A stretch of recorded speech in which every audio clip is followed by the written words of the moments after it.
नमस्कार प्रिय साथियों, स्वागत है आपको हमारे YouTube चैनल पर। दोस्तों, इस चैनल पर पुलिस एग्जाम की तैयारी चल रही है। आगामी भर्ती परीक्षा अगर लेखपाल की भी तैयारी करना चाहते हैं तो हमारे चैनल से कर सकते हैं।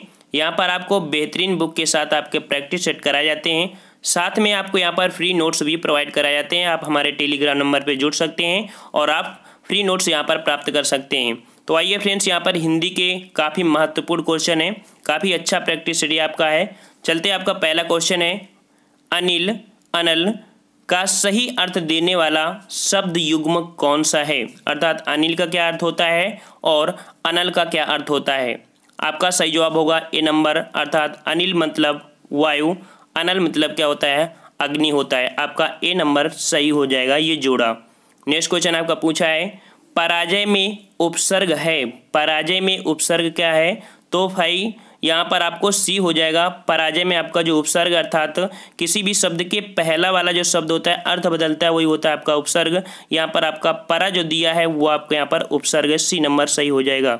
चलिए नेक्स्ट क्वेश्चन आपका है, लिखावट में प्रत्यय कौन सा है। लिखावट में प्रत्यय, तो प्रत्यय क्या होता है, सबसे पहले ये बात कि लिखावट होता है जो शब्द के लास्ट में जुड़ता है, अर्थात यहाँ पर क्या हो जाएगा सही, तो आवट, डी नंबर होगा।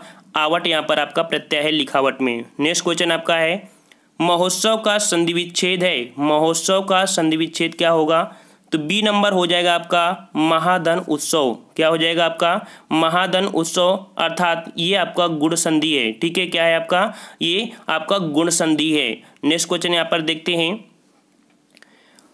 मैंने घर जाना था वाक्य में अशुद्धि अंश क्या है। मैंने घर जाना था, बोलने में ऐसी आपका गलती आ रही है, अर्थात मैंने यहाँ पर आपका गलत है। यहाँ पर होना क्या चाहिए कि मुझे घर जाना था, मुझे घर जाना था, यहाँ पर आपका सही होना चाहिए।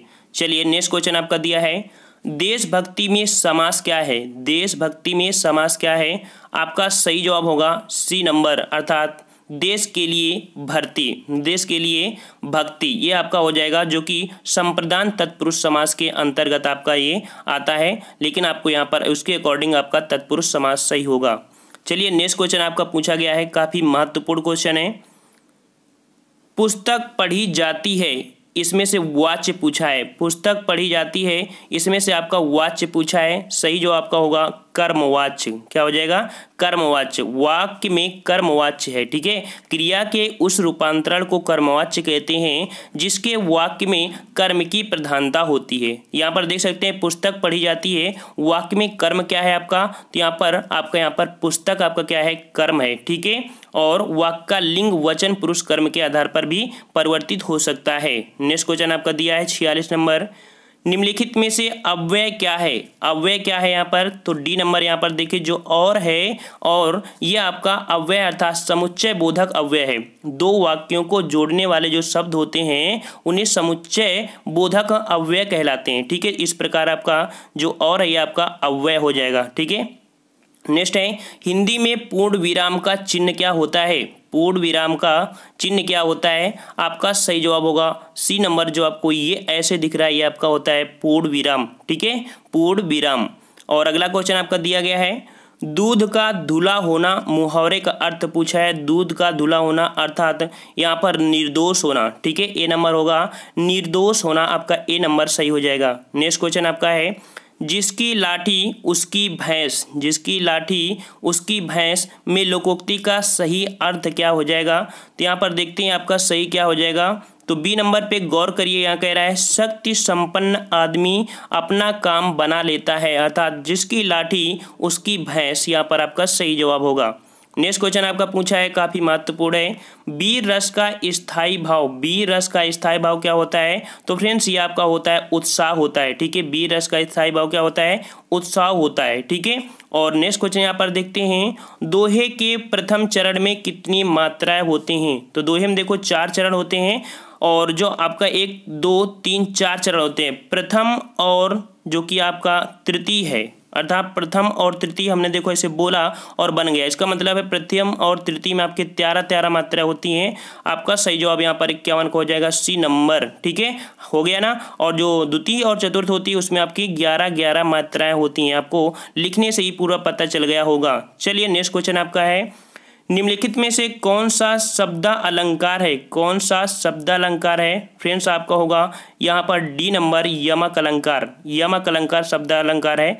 होता क्या है, तो एक शब्द एक से अधिक बार प्रयुक्त होता है किंतु उसका अर्थ प्रत्येक बार अलग अलग होता है। जैसे काली घटा का घमंड घटा, पंक्ति में जो घटा शब्द है 2 बार प्रयुक्त हुआ है किंतु दोनों ही बार अर्थ अलग अलग होता है। प्रथम घटा का अर्थ होता है बादल, दूसरे का अर्थ होता है कम होना। ठीक है, इस प्रकार से आप समझ सकते हैं कि यमक अलंकार क्या होता है।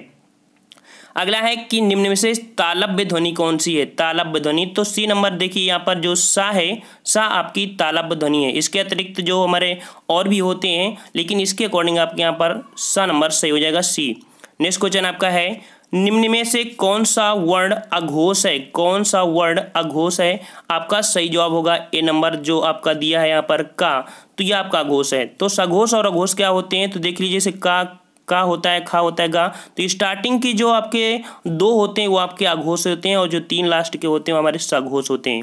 चलिए अगला क्वेश्चन आपका पूछा है, निम्न में से कौन सा शब्द स्त्रीलिंग है, कौन सा शब्द स्त्रीलिंग है।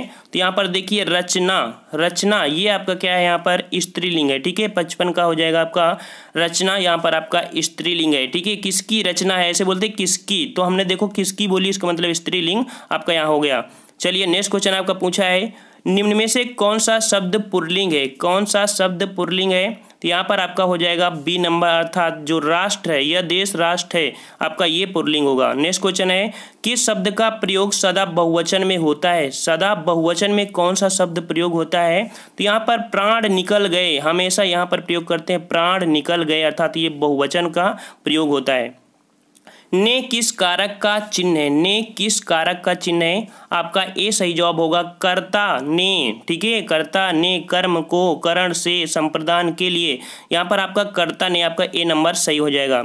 चलिए नेक्स्ट क्वेश्चन आपका है, निम्नलिखित में से सर्वनाम है, सर्वनाम पूछा है, तो सर्वनाम आपका क्या हो जाएगा यहाँ पर, तो सर्वनाम आपका हो जाएगा सी नंबर, अर्थात यहाँ पर जो पहाड़ है, पहाड़ आपका सर्वनाम है। ठीक है, पहाड़ आपका क्या है, यहाँ पर सर्वनाम है। ठीक है, सर्वनाम, सबका नाम सर्वनाम। नेक्स्ट है कि निम्नलिखित में से विशेषण है, विशेषण, तो विशेषण यहाँ पर हो जाएगा शांत, क्या हो जाएगा, शांत।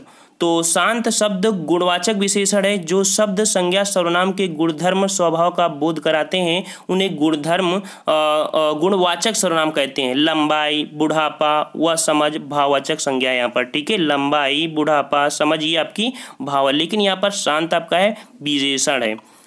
प्रेरणार्थक क्रिया यहाँ पर बोला है, प्रेरणार्थक क्रिया, तो प्रेरणार्थक आपकी हो जाएगी यहाँ पर सी, सुनना, सुनाना हो जाएगा। ठीक है, सुनना होता है लेकिन यहाँ सुनाना, किसी दूसरे को प्रेरणा दे रहा है। ठीक है, सुनाना भाई। चलिए 62 आपका है, लड़के ने पुस्तक पढ़ी है, लड़के ने पुस्तक पढ़ी है, वाक्य का काल क्या होगा, यहाँ पर काल पूछ लिया है, तो काल आपका होगा बी नंबर, यहाँ पर पूर्ण वर्तमान। इसका मतलब लड़के ने पुस्तक पढ़ी है, इसका मतलब पुस्तक पढ़ी जा चुकी है पूरी तरह से, तो पूर्ण वर्तमान काल हो चुका है। अगला क्वेश्चन आपका पूछा है, निम्नलिखित में से तद्भव शब्द क्या है, तद्भव शब्द, तो ए नंबर होगा अचरज, आपका जो है ये आपका तद्भव शब्द है, अचरज आपका यहाँ पर तद्भव शब्द है। चलिए नेक्स्ट क्वेश्चन यहाँ पर देख लेते हैं, शीत का विलोम क्या होता है, शीत का विलोम, तो शीत का विलोम होता है आपका उष्ण, शीत मतलब ठंडा, और यहाँ पर आपका हो जाएगा इसका उष्ण हो जाएगा। ठीक है, ये आपकी इसके पर्यायवाची दे दिया है। ठीक है, चलिए कर का अर्थ नहीं होता है, कर का अर्थ नहीं होता, तो कर का अर्थ यहाँ पर सूर्य नहीं होता, इसका मतलब ए नंबर हो गया, ये सूर्य नहीं होता, लेकिन यहाँ पर हाथ, टैक्स, कर, ये आपके कर के रूप होते हैं, लेकिन सूर्य इसका रूप नहीं होता है।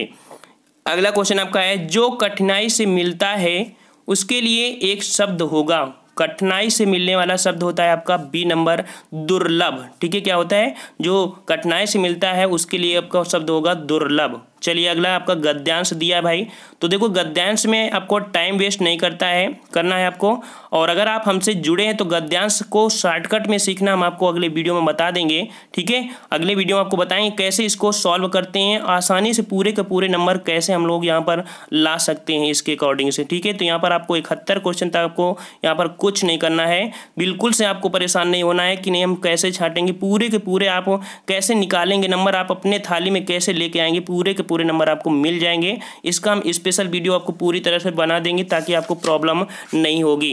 नेक्स्ट क्वेश्चन आपका पूछा है बीजक किसकी रचनाओं का संग्रह है। बहुत बार आपका क्वेश्चन पूछा है बीजक, तो बीजक किसकी है, कबीर दास की ये रचना है। ठीक है, बीजक कबीर दास की रचनाओं का संग्रह है जिसका संकलन उसके शिष्य धर्मदास ने किया था। इसमें शबद, साखी, रामायणी का संकलन किया गया है। अगला क्वेश्चन आपका है अंधेर नगरी नाटक के रचयिता।